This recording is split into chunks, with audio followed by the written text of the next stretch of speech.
Diretso sa Sikmura. Bagong impormasyong bubusog sa isipan. Lahat ng dapat niyong malaman.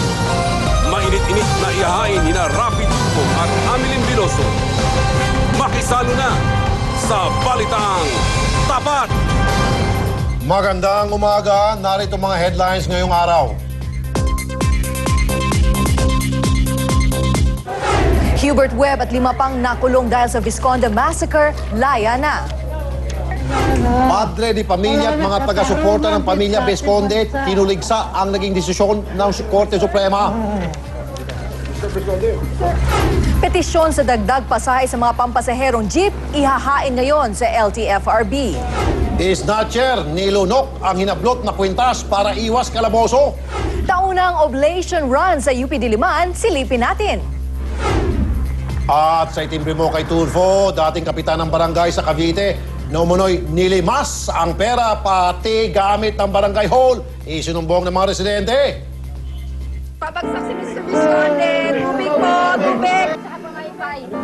Ako nababayaran lahat.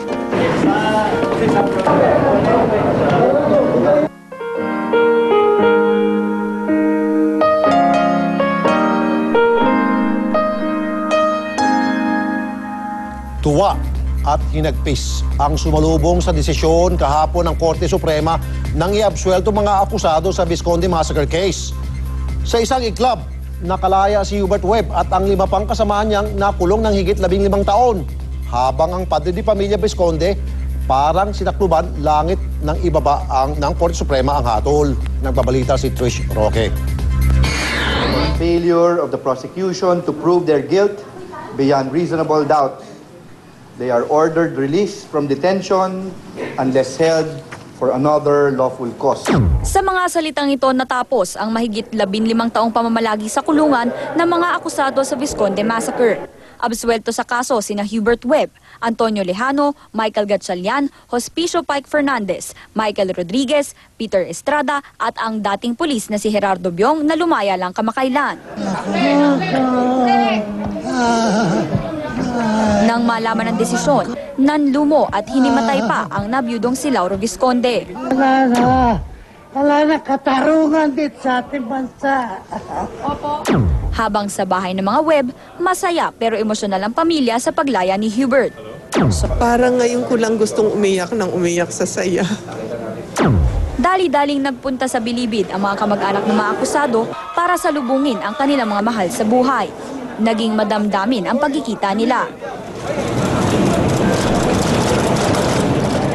Bandang 3:00 ng hapon, dumating na ang release papers ng 6. Pero naka-personal sir.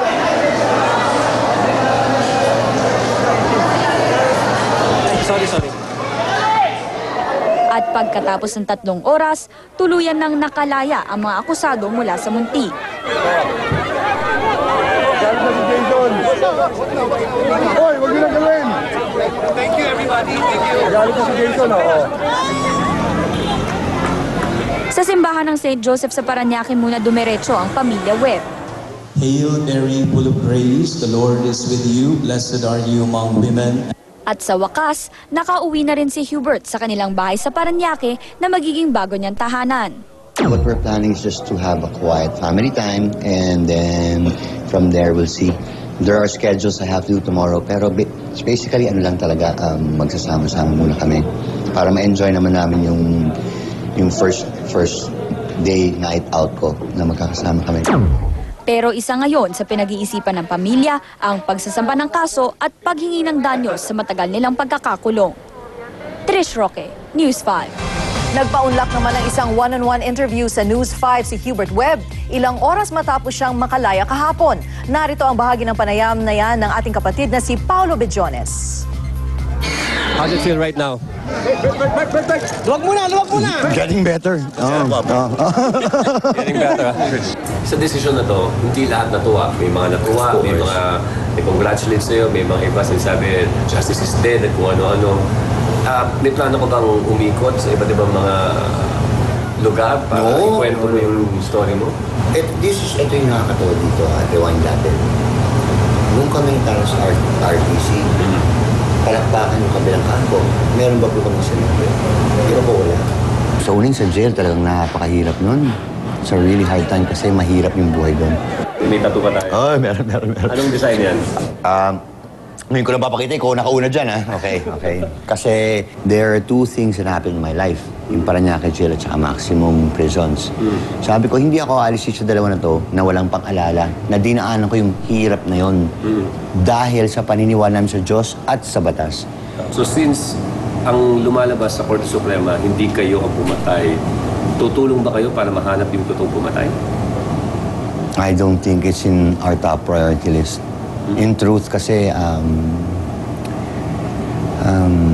we have to first concentrate our energy within ourselves because we're recovering from It says even in the Bible na you take care of yourself first before you can take care of others. So we will bond by ourselves, and then from then, when we're okay, we will see what the next moves will be.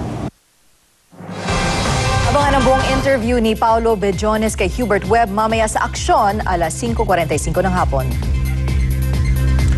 Bibisita naman mamayang hapon si Ginoong Laura Vizconde sa puntod ng kanyang pamilya isang araw matapos palayain ng Korte Suprema ang mga taong unang inakusang pumatay sa kanila. Nagbabalita mula sa bahay ng mga Vizconde sa Parañaque City si Eliza Solis.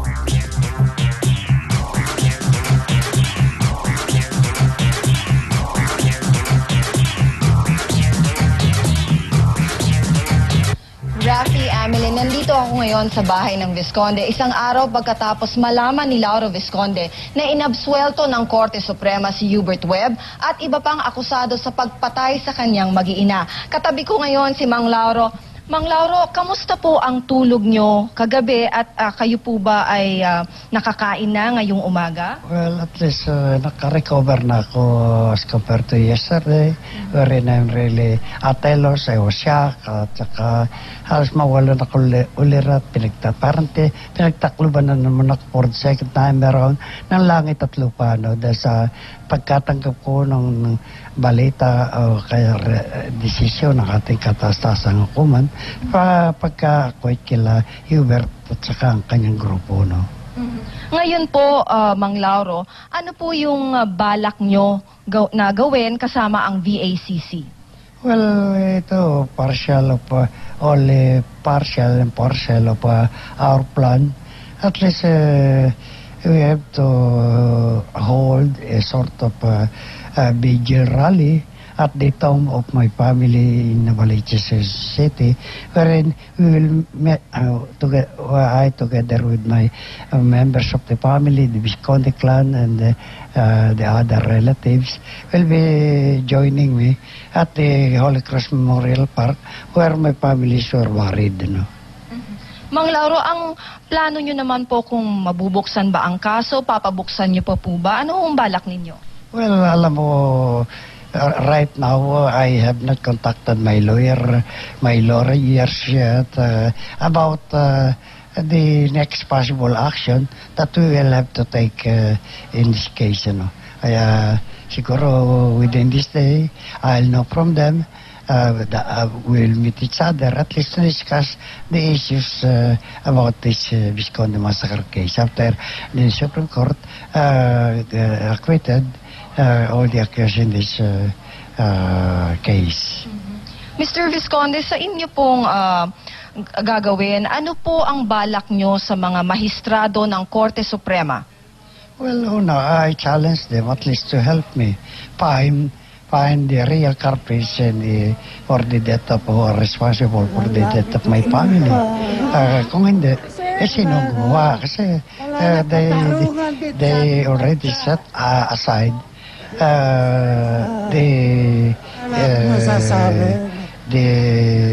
case filed against them, which is rape with homicide, and they acquitted Webb and the other accused.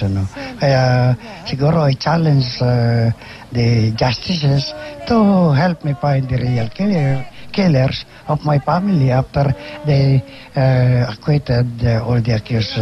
Ako kasi I firmly believe that this group were really they were responsible for the brutal massacre of my